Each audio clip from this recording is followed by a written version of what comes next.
Realm presents The Triangle. Episode 7.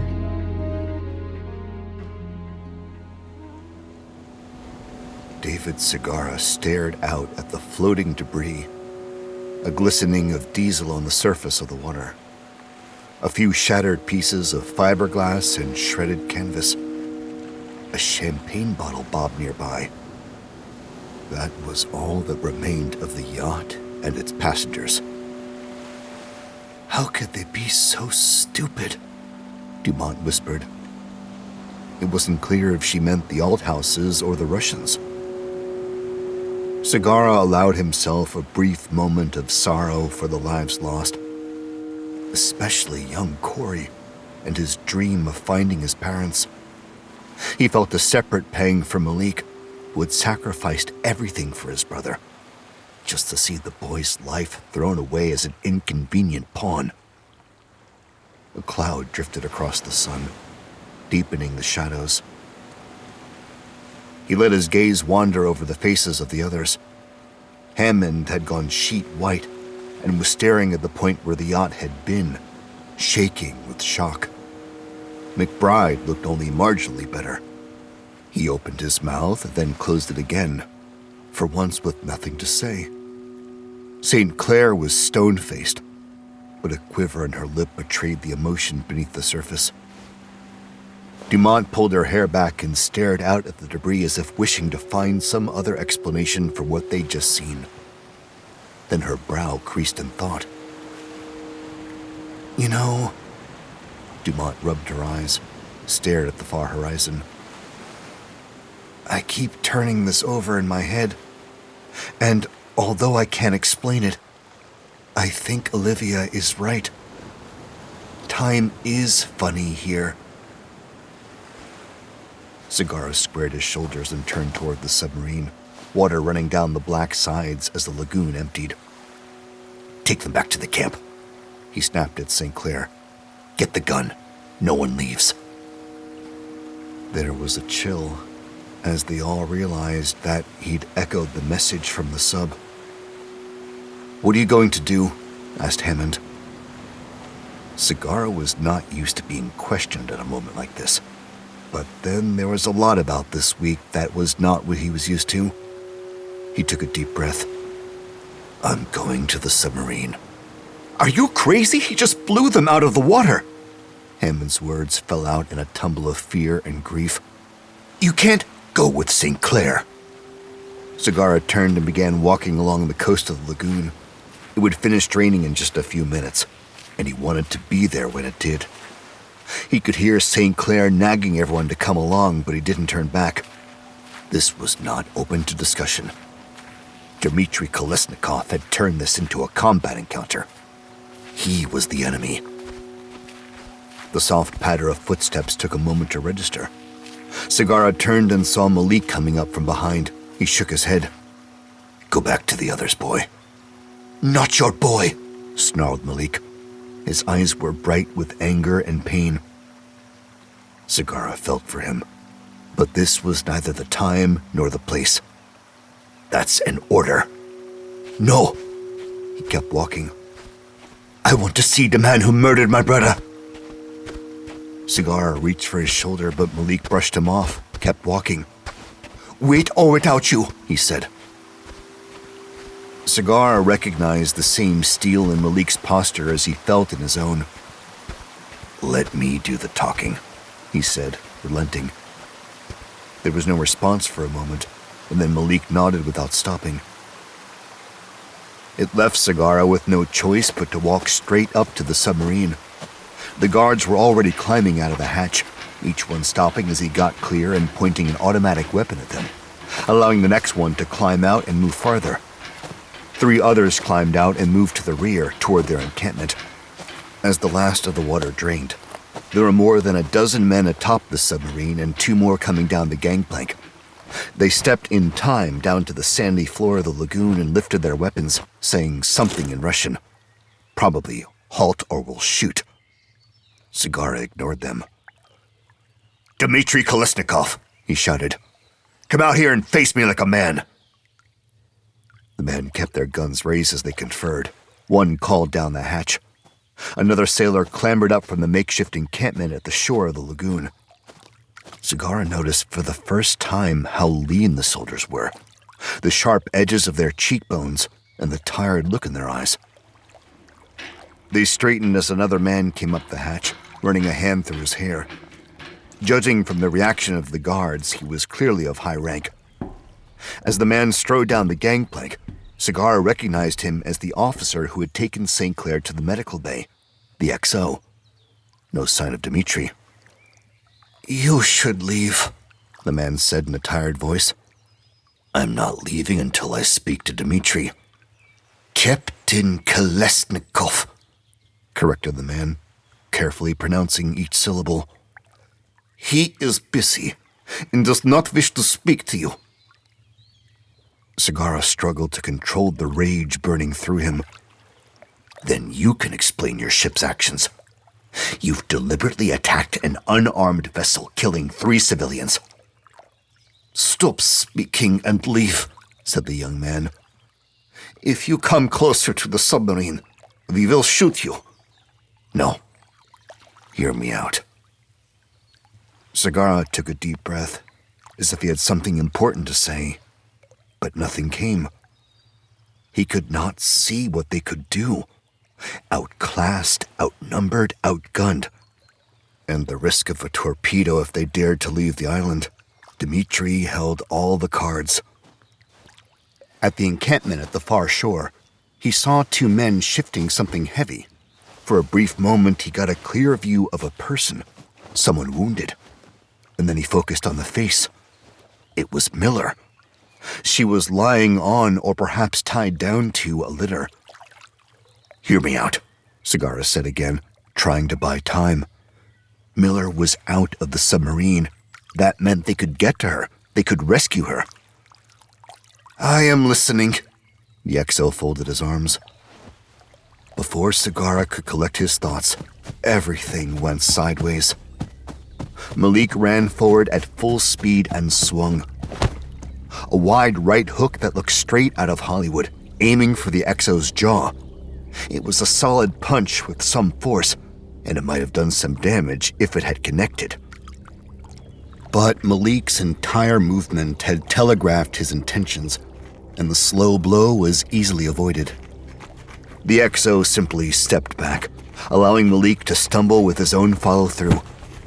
Before he even knew that he'd missed, a blond, broad-shouldered man with a livid scar across his cheek threw himself forward and grabbed Malik's still outstretched arm, pulling the boy toward him. He swept his feet across Malik's legs. Malik fell as the man wrapped his arm around Malik's neck and moved behind him, putting Malik into a chokehold. He held the choke as he lowered Malik to the ground, snapping something in belligerent Russian. Malik struggled for breath, but the man didn't loosen his hold. 6 sailors trained their weapons on him. Bile rose in Sagara's throat, but there was nothing he could do. No way he could stop them from mowing Malik down in a spray of blood. All he could think was that at least St. Clair wasn't here to see the death of the second brother. There was no sound but the thud of his pulse in his ears. No one fired. Sagara stepped forward, and the gun snapped toward him. He raised his hands, not wanting to join Malik on the wet sand. The XO moved between them, a harsh danger in his eyes. "We are under orders not to attack the..." He paused, looking for the right words. "The inhabitants of the island, as long as they are not a risk to the island or the Soviet Union. The yacht was attempting to escape. I wish you no harm, but you test my resolve." "And the missile?" choked out Malik, still furious. He writhed in the other man's grip, but the scarred sailor squeezed his bicep and forearm closed again. "Torpedo," corrected Sagara out of habit. He kept his hands completely visible in a clear sign of submission. "Give the boy a break. His brother was on the yacht that you blew up." The scarred man looked toward the XO, who snapped something, maybe a translation. Scarface loosened the chokehold, just a bit. Malik opened his mouth as if to argue again, but stilled at Segarra's glare. His brother? The XO looked surprised. The younger island boy? Yes. He was on the yacht. The XO seemed surprised at this consequence of their shoot first, ask questions later policy.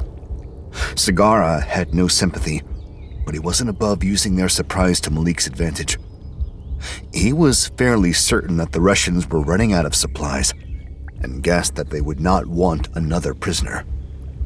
Miller was injured and easy to control, but Malik was another question entirely. A problem for the submarine crew already at their breaking point. Let him go. Let me take him. He just lost the only family he has left. The XO muttered something and then shoved a finger into Segarra's chest. You'll take responsibility for him. Segarra nodded. The XO glared at Malik.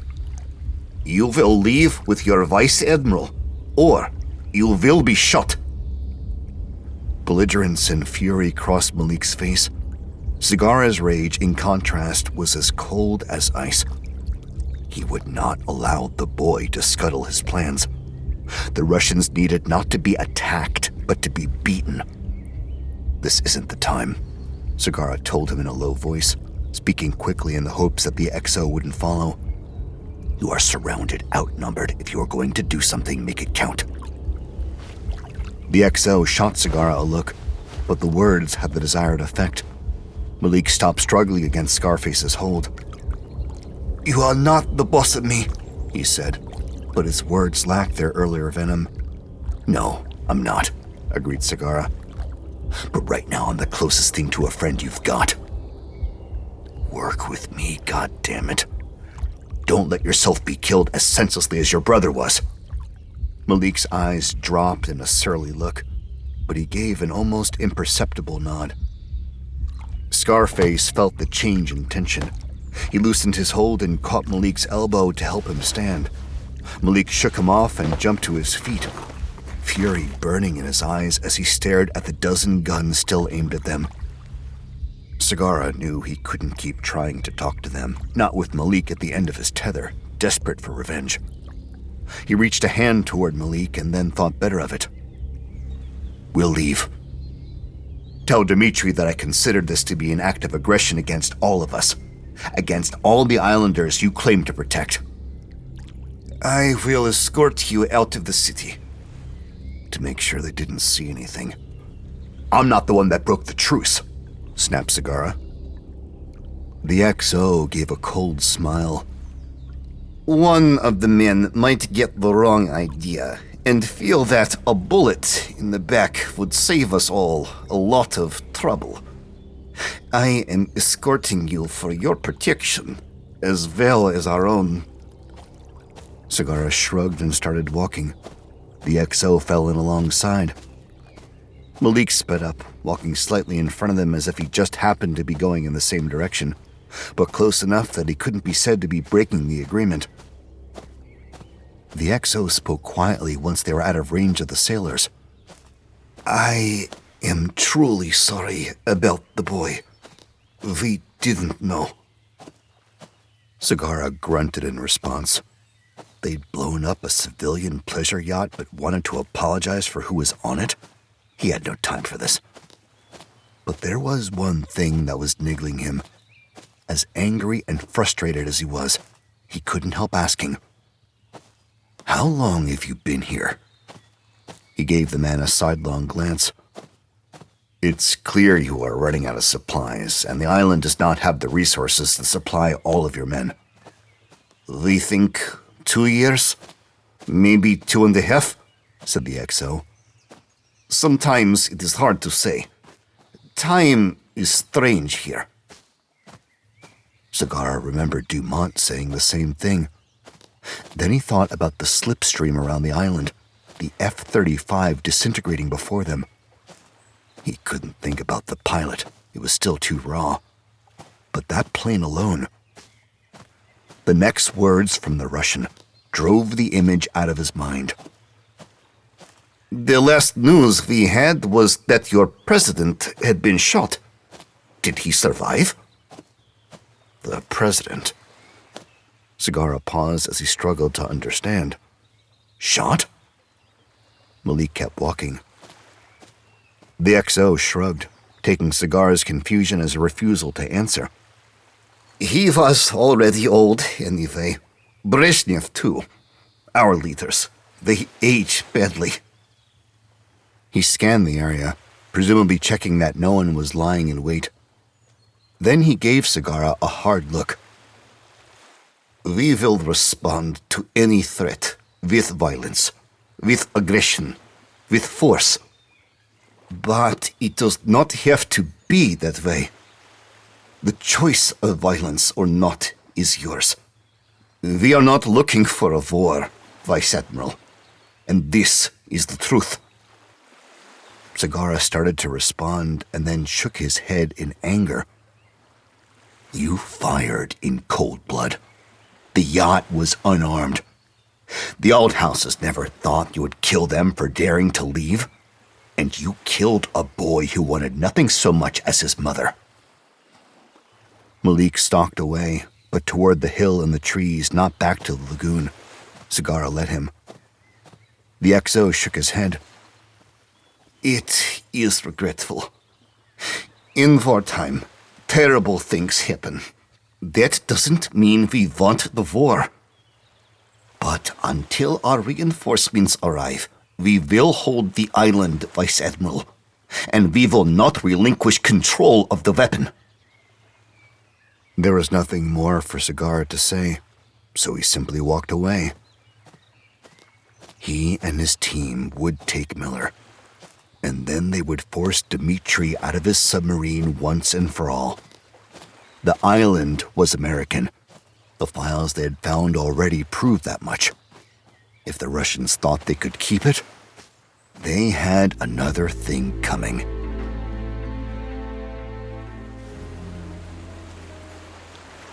Tessa Dumont sighed. None of it makes sense, she said. There's something very wrong with our calculations somewhere, and I am convinced that it has to be connected to the project. Hammond wasn't interested. How can you even think about that after what we've just seen? But that's just it. She couldn't get the vision of the exploding yacht out of her head, any more than she could stop thinking about the rusting F-35 on the beach and the skeleton under the tarpaulin. I can't do anything about that. They're lost. What I can do, what we can do, is to unravel the mystery. What is happening on this island? What was the project? Well, I don't know what else we can do to find out about that. You've read all the logs that didn't get ruined. I can't get to the audio. Dumont tried not to look visibly disappointed. But you brought that entire bag of equipment. I wasn't expecting to have to deal with magnetic tape reel-to-reel. Once we get to civilization, sure. He looked at Dumont, looked away again. Was he wondering about what would happen with her, with them, once they returned home? She wasn't sure how he felt or how he was coping. She knew, on some level, that she was interested in his trauma to avoid dealing with her own, but at this point, that seemed as good a distraction as she would get. McBride seemed to have similar thoughts to hers. Well, those not relating to Hammond, which were the better thoughts to focus on anyway. We're at the center of a government conspiracy, he said. The Russians just stumbled upon this, I think, as we did. They probably think they can use the technology to bring back the Soviet Union, and who could blame them? He was interrupted by Sagara's arrival. It's worse than that. St. Clair looked up. Where's Malik? Those were the first words she'd spoken since they'd arrived back in the camp.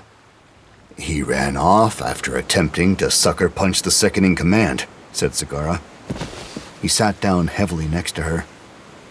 He's lucky they didn't shoot him.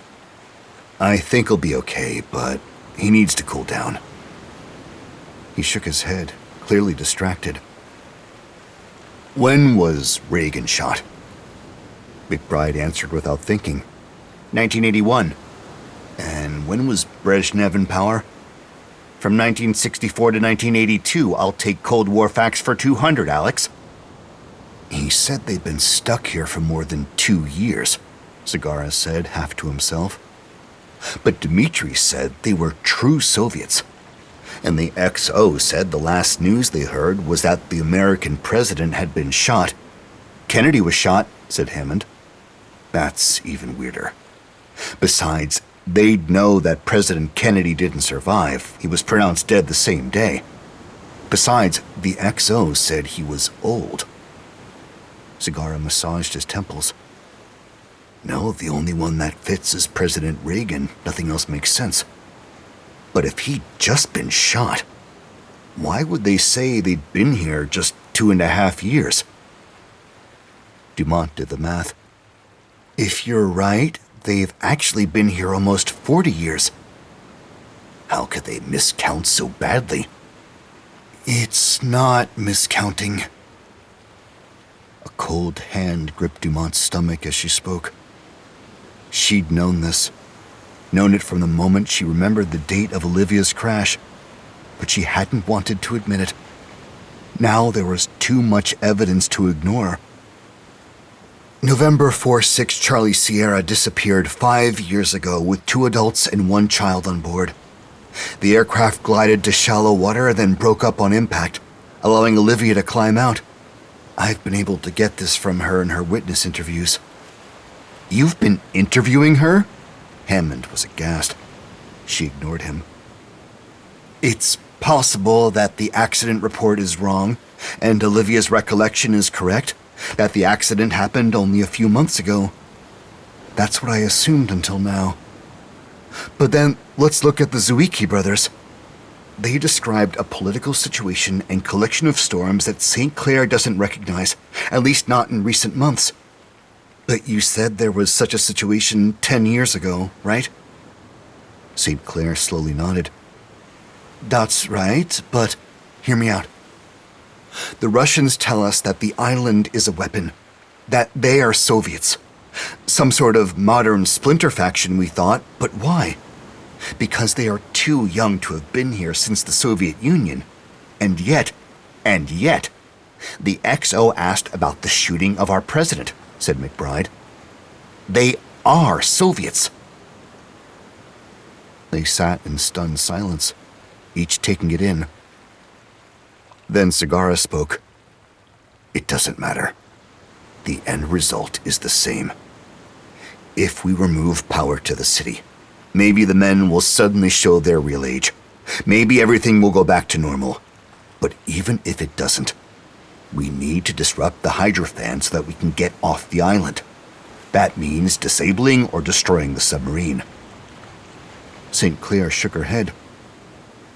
We are talking about the, nuclear submarine, right? Is it just me? Or does destroying it sound to anyone else like a fast way to ruin everyone's day? We'll cross that bridge when we come to it. First, we need to take away their ace. We need to rescue Miller. I saw her. Everyone started speaking at once, and then quieted to hear more. I only got a glance. She's in a litter on the north shore of the lagoon, where they have the encampment. The Russian holiday resort, quipped McBride. It makes sense. No one wants to treat a sick person in a submarine. It's not a healthy environment.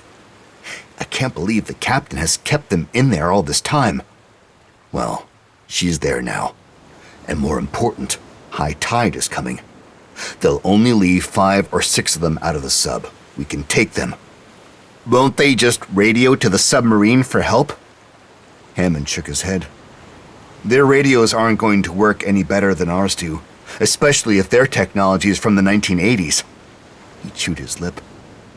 You know, they might have a magnetic tape reader on board.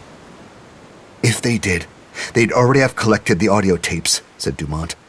They would only have left them in the city if they weren't able to use them for information. Even if there are only 5 or 6 men, said McBride. They are armed, we're not. What are we going to do, pelt them with coconuts? Hammond agreed. We can't take them, we'll get slaughtered.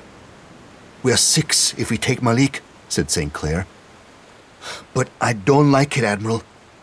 If we try a frontal attack, then they'll know exactly what we are after. They'll never leave Miller, or worse, they might kill her to ensure she doesn't end up in our hands. Better to lure them away from the camp and then grab Miller. Oh, clever, said McBride at the same moment as Hammond said, It's too dangerous.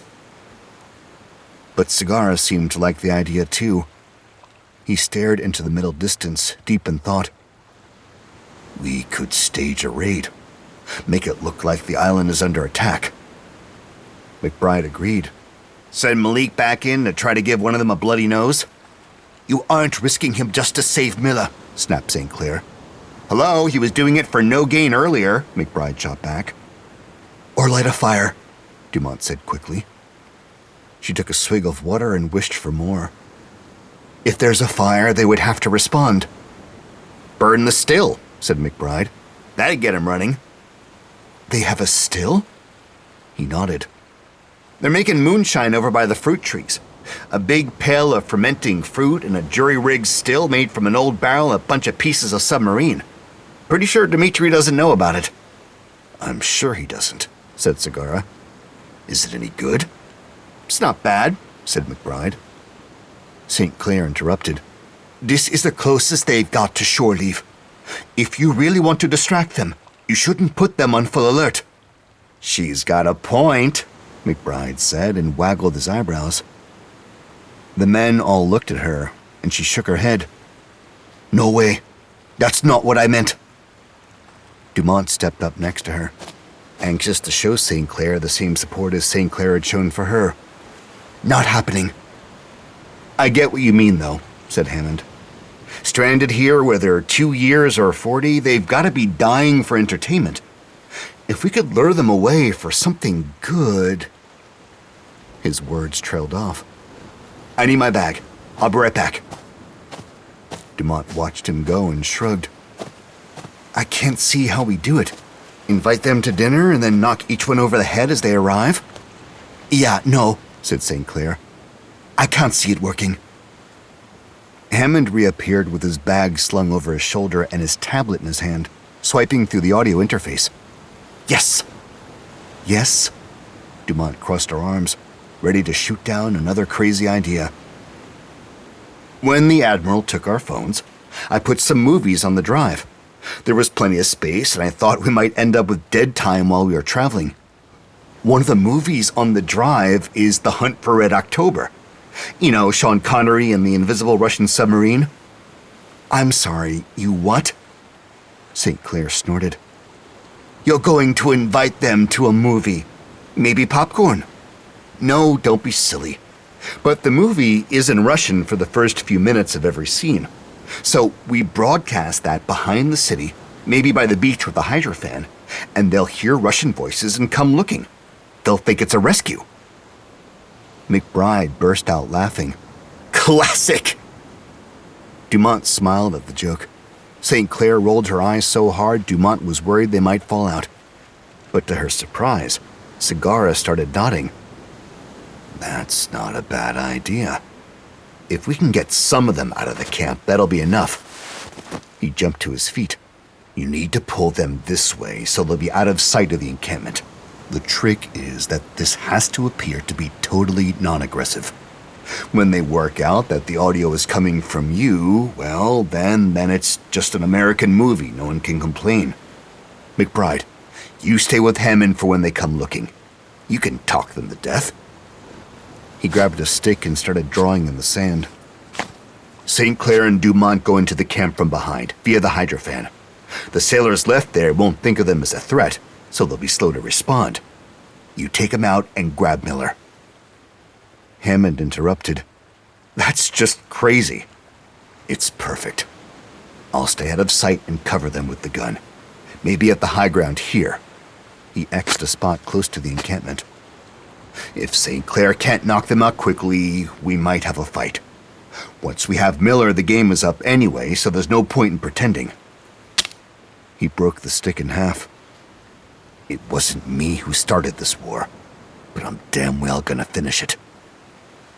Dumont felt a chill at his words. This was a sign to the Admiral that they hadn't seen before, and she knew he'd been pushed beyond his limits. His priorities had changed. Sagara was driven by a burning anger that would never extinguish. But he was right. They needed to get Miller before they could do anything else. So why was Hammond still arguing? I don't like it. Too risky, especially for Dumont. Just accept that you had a good idea for once, said McBride. The hunt for Red October, who would have thought? Hammond looked at Dumont. She assumed he wanted her opinion. I think it can work, she said. He scowled in response.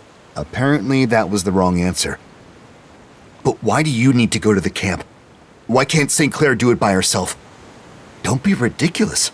St. Clair can't carry Miller all on her own. Hammond crossed his arms, took a deep breath. Dumont braced herself for an argument, but his words surprised her. I'm going to go restock the water. Come with me. Dumont bristled. It sounded like an order, not a question. Please? I can't carry all the bottles on my own, he said. Which was true, although she noticed he'd mimicked what she'd said about St. Clair. Fine.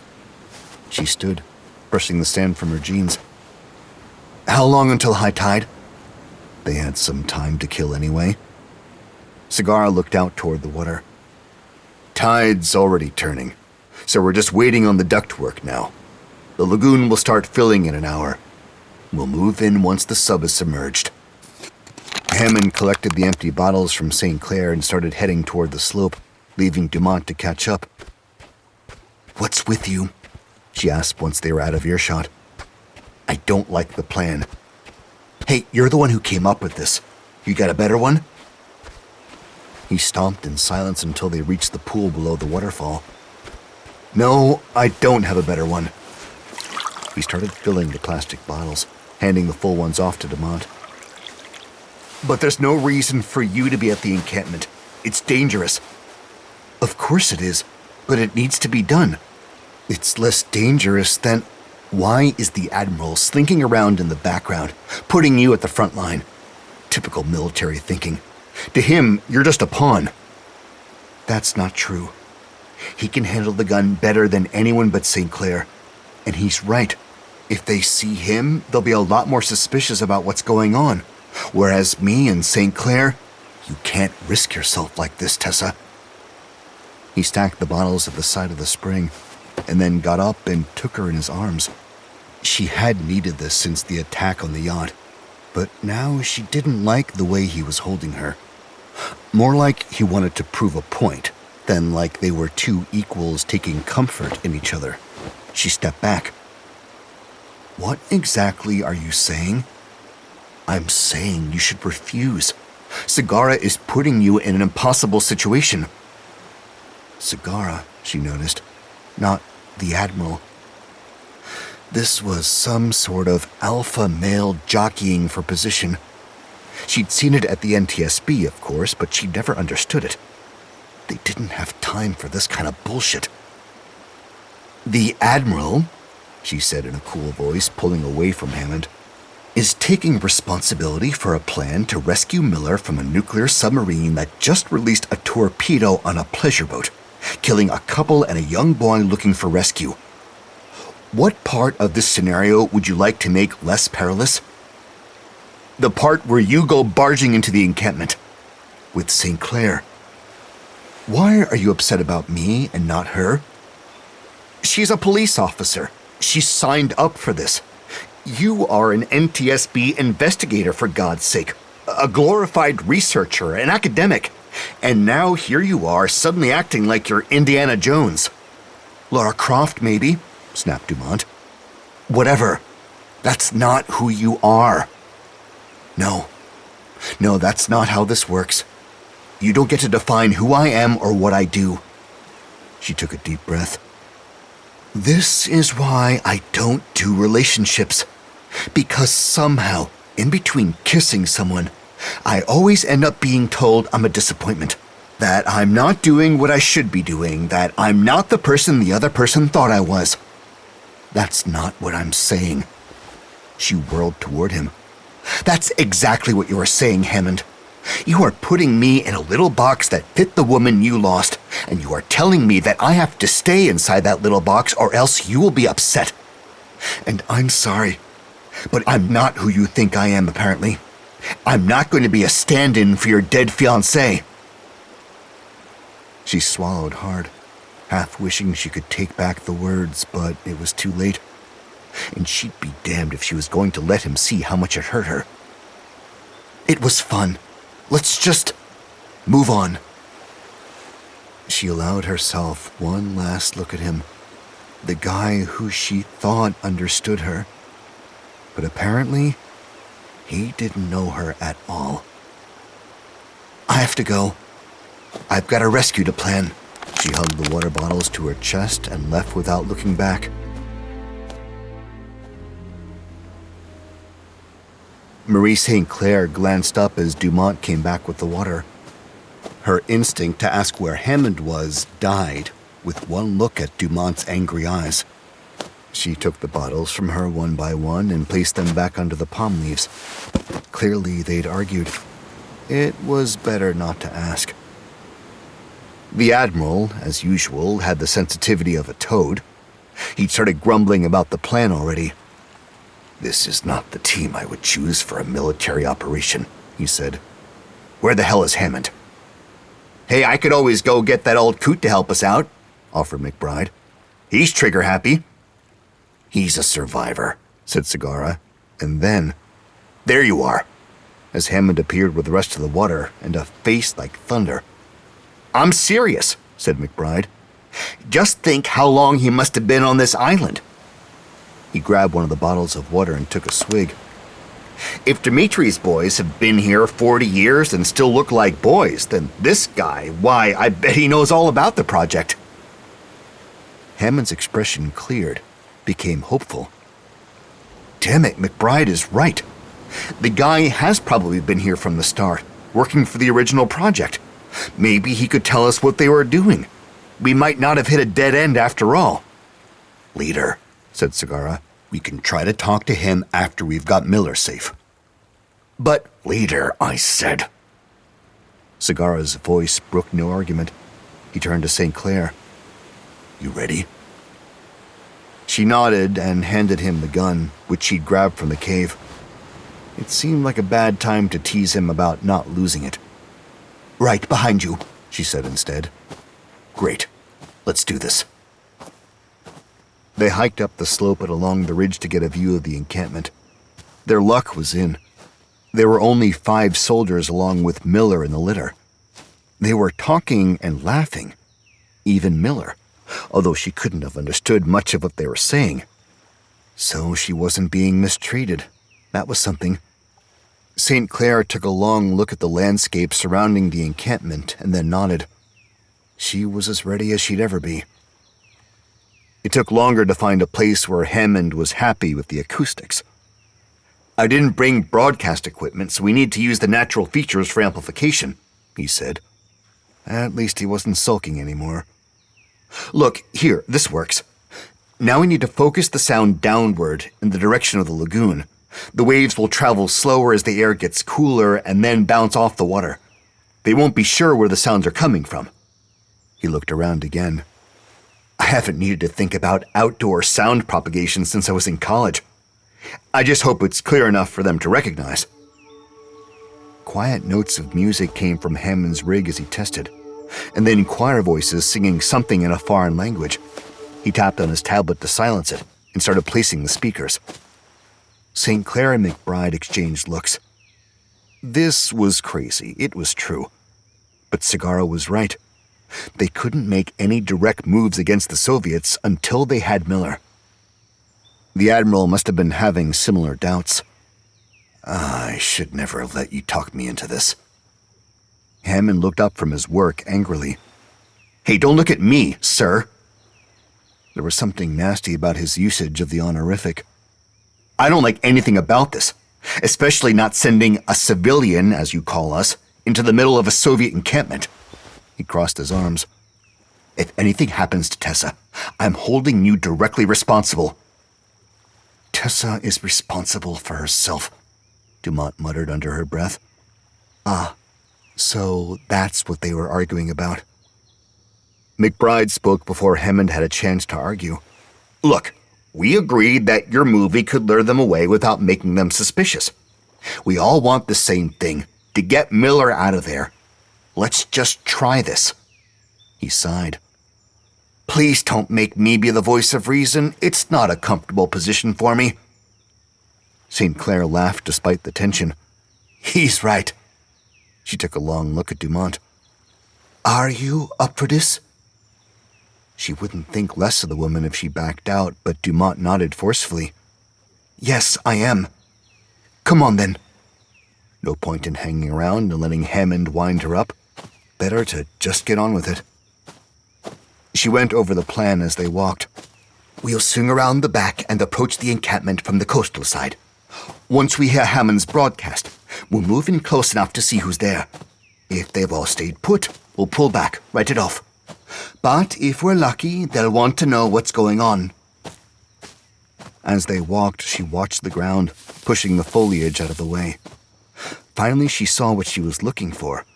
A big, heavy branch from one of the fruit trees, green leaves still attached. I'm hoping they leave just 2 of them in the camp guarding Miller. If so, we attack. I'll take whichever one looks bigger. She peeled the twigs and leaves from the branch and swung it. Good balance. Your job is to come up behind the other one and hit him over the head as hard as you can with this. She raised the cudgel for Dumont to see, but held on to it for the moment. Dumont looked scared half to death, but she nodded. And then what? Well, hopefully, it'll confuse him. I just need enough time to disable the first one. If you can buy me even 30 seconds, it could make a difference. Our advantage is surprise. The surprise of the attack, but also the surprise that they are being attacked by women. She smiled. I wouldn't say this in front of Sagara, but I'm more than happy to use their arrogant assumptions against them. So try to knock him out, but don't worry if he sees you. You are going to immediately confuse him just by looking like you. What if I kill him? St. Clair shook her head. You won't. Don't worry about that. Just hit him as hard as you can. It didn't seem likely that Dumont would kill him, but more important, she needed to make sure that Dumont wasn't pulling her punches. St. Clair considered asking Dumont about her fight with Hammond, but thought better of it. It was none of her business. As soon as they are down or backed up, we'll each take a side of the litter. You take her feet, I'll take her head. Don't mess around. We just need to get Miller out of there, fast. We'll follow the shore of the lagoon to the coast. She pointed the way as they moved through trees. Forget about trying to stay hidden. Just run straight back to the camp. God knows how much time we'll have before the soldiers come back. What if there are 3 of them? St. Clair frowned. If 3 stay behind, then it is more difficult. Probably Sagara would have to shoot one. But Dumont was freaked out enough without St. Clair putting that into her head. We'll have to see how it looks once the movie starts. Okay. Dumont's voice was steely, but her hands were shaking like a leaf. I've got it. Here. St. Clair gave her the branch. Have something to hold on to. Dumont took her seriously. She wrapped both hands around the end and gave it a careful swing. They passed the turbulent water above the hydrofan and headed inland, back toward the lagoon. There's one important thing you need not to do, said St. Clair, trying to fend off the creepy feeling the clearing of the substation gave her. Dumont looked at her, eyes wide, ready for the important lesson. Don't hit yourself in the head. It's embarrassing. You'll never live it down. Finally, a real laugh from Dumont. Right. Don't hit myself in the head. That's an order I think I can follow. They went silent as they returned to the cover of the trees, dead leaves crackling under their feet. In the distance, something echoed. Voices. No, music. Both. Hammond had started. They slipped toward the encampment. Dumont shook her head. I can't make it out at all. No way they will recognize their voices as Russian. St. Clair shushed her. This was a critical moment, when the Russians' curiosity needed to outweigh their suspicion. She shifted for a quick glance into the camp. The sailors were sitting easily, not on alert, looking like any group of young men hanging out on the beach, shooting the breeze. They didn't even have their guns. She spotted them piled up on a piece of canvas. Within easy reach, sure, but they were clearly not expecting a fight. A vodka bottle filled with a murky liquid stood in the sand before them, probably the moonshine McBride was talking about. One of them said something, to which another responded with a rude gesture. The group collapsed into laughter. Then Hammond's echo got louder, the voices coming through more clearly. The man nearest Miller, a red-headed man, slightly older than the rest, stood up with a confused look on his face. The others started looking around and standing up as the sound continued. There was a brief conversation. St. Clair suspected it was some form of, "What the hell is that?" And then, exactly as they'd hoped for, one of them raised his eyebrows in some sort of recognition. Did he hear the Russian? It just sounded like echoes to St. Clair, but maybe that was because she couldn't pick out the words. By now, they were all standing and looking around. Two of them headed to the hills, directly toward Hammond's perfect spot. So much for leading them astray. The redhead shouted something after them, and they came back to get their guns. The red-headed man grabbed his too, and the three of them headed out. St. Clair pumped her fist. Result: only two left. Then another one shouted something and ran with them. That left just one man at the camp. He was the biggest of the five, which figured. But St. Clair fancied her chances. She knew he wasn't expecting to be hit. She could take him. She waved at Dumont to come closer. "When I run out, you run behind me, but stay out of the way." She gave her a worried look. "Do not try to hit my guy with the club. You'll probably brain me." Dumont nodded and lowered the branch. St. Clair took a steadying breath. As she went to rush the man, a voice called out. Not the movie, but one of the Russians. She froze. The big man shouted back and ran to catch up to his friends, without even a glance at Miller. A moment later, he disappeared over the hill. "Seriously?" She was so shocked she'd said it aloud, and Miller looked their way in surprise. With no reason to remain concealed anymore, St. Clair stepped into the clearing. "That was better than we'd hoped for." Miller shifted to try to sit up. "What are you doing?" "Hi," said Dumont. "We're your rescue crew." "Really?" Miller simply looked bemused. "Do I need rescuing?" St. Clair cut her off with a worried look at the ridge. "We'll talk at the camp. Come on." Dumont went to Miller's feet and they picked up the litter. "This is totally unnecessary," said Miller. "We've got you, don't worry." St. Clair turned so that she was carrying the front of the litter behind her and started a gentle jog, leaving Dumont to catch up. "I'm not worried," said Miller. She giggled. "Well, other than about whether you'll drop me." Maybe she was sedated, Valium or some other happy pill. St. Clair shushed her. They needed to get out of there, and fast.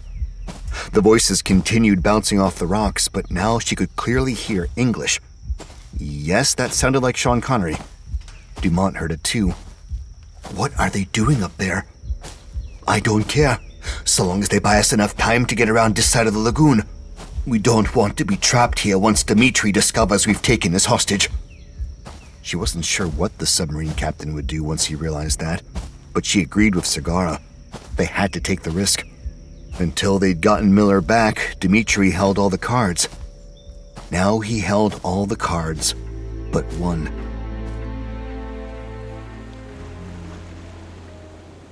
Michael Hammond was still laughing, his head buzzing with excitement, as he and McBride entered their camp. His heart sang to see the two women safely back, and also Miller, sitting up on her elbows in the litter, looking alert and healthy. "You made it!" Hammond waved his arms excitedly. not sure what to do with the elation streaming through him. "You got her!" "You dragged all 5 of the guards from the camp," said St. Clair. "How the hell did you do that?" "They followed the sound right away," said Hammond. "But they weren't fooled by the echoes. They came straight to us." "It's not that big an island," said McBride. "And so I just showed them the movie on the tablet. They thought it was hilarious, and—" "No, they thought the Russian was hilarious," interrupted McBride. "They kept repeating each line and collapsing in fits of giggles. I couldn't believe it. They loved it. 4 of them, so I knew you only had 1 guarding Miller. But then they shouted for the other guy to come see." The Admiral entered the camp, still looking tense. He nodded at Miller. "Good to have you back," he said tersely. He didn't look impressed or even happy that they'd rescued her. Typical. "McBride did make a fair attempt to talk their ears off," Hammond continued, still intent on enjoying their success. "Not that they understood a word of it. And I just kept fast-forwarding to the next scene with Russian in it." St. Clair shook her head in happy disbelief. "They weren't suspicious?" She held her hand out to Sagara, who paused for a moment and then handed her the gun.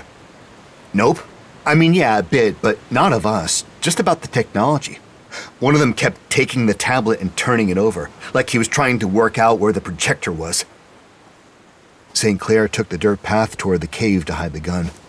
Now that Sagara wasn't armed, Hammond felt a bit more confident in arguing with him. They really didn't see us as the enemy. McBride was still heavily in storytelling mode. "They completely lost it when Sean Connery spoke Russian," said McBride. "By then, the Admiral had signaled us to tell us that the camp was clear and you had Miller. We didn't try to keep them there, just said our goodbyes, nice and casual-like, and then ran like rabbits as soon as they started down the hill." Dumont chewed her lip. "That means they know by now that we took Miller. Do you think they're on their way?" Sagara shook his head. "They'll wait for the submarine. They're in enough trouble as it is." "So what's the plan?" St. Clair said as she returned. "We should retreat to the cave and see what they do," said Hammond. "It's the easiest point to defend." Dumont groaned. "We'll have to carry Miller up there." Miller laughed and sat up. "No, you don't. I can walk." She stood and grinned. Dumont's mouth fell open, and even St. Clair looked shocked. "Well, you never asked," said Miller, still laughing. Hammond grinned with her. She didn't seem to be the worse for wear for her captivity, underscoring exactly what he was trying to say all this time. The Russians didn't have to be the enemy. But, as usual, Sagara saw things in black and white. "I am under no circumstances going to wait for them to make the next move. We must catch them off balance. We have an advantage now. For the first time since we encountered the lagoon. We have to take it." St. Clair snorted. "Yeah, Dmitri lost his advantage. Now he just has a 1 billion-ruble nuclear submarine with armed torpedoes." "And we have a gun and some bottles of water," volunteered McBride. Miller spoke up. "I wasn't particularly—" Sagara waved her quiet. "St. Clair can make more clubs. We must gain control of the city at any cost." His attention fixated on Miller. "You know that submarine better than anyone, Miller. How do we disable it?" Hammond shook his head before Miller could respond. "But how can we possibly attack them? All this crazy talk of war and aggression and violence. Surely there must be another option. Can't we just talk to them and work something out? I mean, the USSR doesn't even exist anymore. Surely if we went to Dmitri and— Captain Kolesnikov, as I was so pointedly reminded, has no interest in talking to us. He is holding the island hostage in the name of a government that no longer exists. Everything he believed in has failed. Even if we were to convince him of that, he would hold an outright priority of stopping the United States from regaining possession of the facilities. And in case you have forgotten, I am a representative of everything he considers to be the enemy. But we could retreat to the cave and hold them off there. We don't have to—" Sagara cut him off again. "If there's no honor, there is nothing. Hiding here without any recourse or retribution, is that what you want? throwing away our chance to escape the island because you don't want to disturb Dmitri and his crazy crew? They aren't so crazy, said McBride, but he held his tongue after the look Segarra gave him. Miller's quiet voice filled the camp. I don't think that's a good idea, Miller swallowed. Sir? Hammond wanted to cheer her on, even as he was frightened for her. He didn't know the military very well, but that sounded dangerously close to insubordination from the master-at-arms. Segarra clearly felt the same. We are not the ones initiating. They fired on an unarmed vessel, killing 3 civilians. Yes, but I don't think they meant to... Miller's words died away at the look on Segarra's face. You will tell me everything you know about that submarine, and that's an order. He took a deep and unsteady breath. This isn't some island holiday sailor. That captain took out the USS Wasp and all who were on board. Yes, sir. And then quietly. Are you sure, sir? Of course I'm sure, he bellowed. We had a clear report that the Wasp was wrecked on the island and now she's gone with all on board. No doubt Dmitri torpedoed her out of the water just as he did the yacht. About that, said McBride. Shut it, McBride. But McBride kept going. His voice was so uncharacteristically nervous, they all turned toward him. That smuggler in the hospital, he never saw the ship. What are you talking about? He clearly saw a U.S. Navy ship, he told us. No, he told you exactly what I told him to tell you. McBride swallowed, his Adam's apple bobbing. While you were on the phone, I wanted you to have some hard information so we could progress. As usual, McBride didn't know when to stop talking. Hammond tried to help. Admiral, he said. Not now, Hammond, said Segarra. His eyes blazed. Are you telling me this is a wild goose chase? That there was no report of the Wasp at this location? Well, not so much a goose chase, said McBride, waving a vague hand in the direction of the lagoon. Look at everything we found here. We're on a rescue mission, exploded Segarra. To find and recover the sailors on the USS Wasp. We are not here to help you write your goddamn book. He wiped his hands on his pants. Give me the gun back, St. Clair. The tide will be turning right around sundown. I'm gonna take them out my damn self. That's a suicide mission, said St. Clair. Hammond nodded in agreement. I've already failed in my mission, he said, his voice hoarse. The least I can do is something meaningful as a last act. I will speak to Dmitri, and if he doesn't come out of his goddamn submarine, I will shoot his guard in the head, and I'm gonna keep shooting until I run out of bullets. That'd be 3, offered Dumont, who had of course kept count. Never tell him the odds, said Hammond under his breath. There are no options left to us, said Segarra through clenched teeth. You can't attack the submarine with clubs. It's up to me. They stared at each other in silence, no one knowing quite what to say to calm him. Then St. Clair grabbed a bottle of water and held it out to him. Admiral, please. We have a few hours before the lagoon will drain, she said. Let's regroup in an hour and discuss. If no one has a better plan, then you can have the gun. Deal? The look he gave her was pure fury, but he clearly realized there was nothing he could do until the tide turned anyway. He took the water from her and nodded. 1 hour. Yes, sir, said Miller. Dumont and Hammond nodded. Smart, said McBride. A bit of good old-fashioned brainstorming. He pushed some palm leaves together and lay down on them. I do my best thinking when horizontal, he added. There was no way Hammond could sit still for an hour. He didn't want to die here, Alone on this god-forsaken island with a nuclear submarine full of Soviets and a trigger-happy admiral, all fighting over some useless, decades-old secret project that no one even understood. He never asked to be stranded here, never asked for any of this. That made him think of Olivia.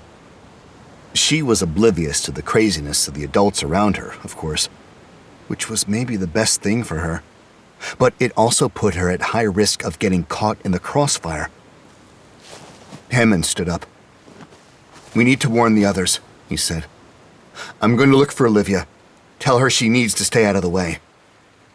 Segara opened his mouth to argue, but Hammond had had enough.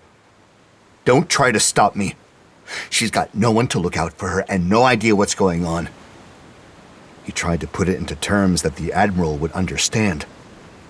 "If it's going to be war on this island, someone needs to let the civilians know.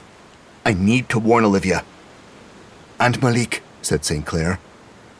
"Malik is already at war," muttered Segara.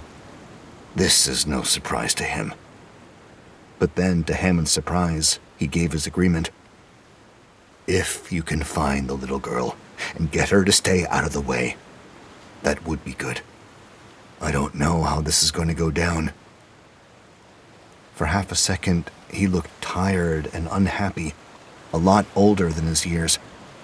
Then he shook it off. "But hurry. Once the tide changes, we need to be moving in on them. Whatever happens, I'm not going to sit here and wait to be attacked."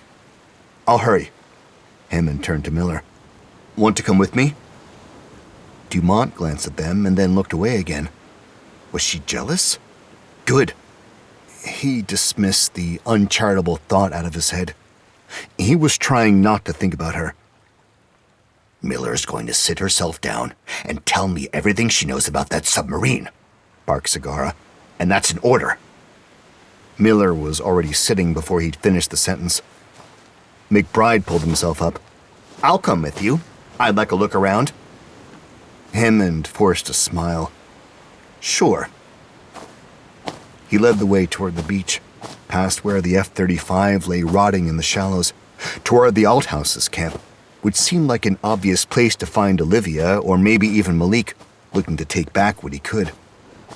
But when they arrived at the beach camp, it was abandoned, a deep ridge in the shallow water still marking where the yacht had been. There was plenty of more tangible evidence of the camp. Martini glasses stood stacked by a bucket, as if waiting for someone to do the dishes. A blanket was spread over the white sand with empty bottles of wine pinning down the corners, the remains of a fruit picnic rotting on dirty plates. Flies buzzed around a small pit full of trash near the tree line, fruit rinds and wine bottles and an empty plastic container of suntan lotion. "I guess they figured the cleaners would arrive eventually." McBride found a stack of blankets and suitcases in a sheltered corner, clearly used as some sort of storage area. He started pulling everything out. "You can't just go through their stuff." Hammond was appalled. "Why not? They aren't likely to complain," said McBride. "Besides, I'm missing something, and I wondered if it might have ended up here. Look, there's Dumont's NTSB cap.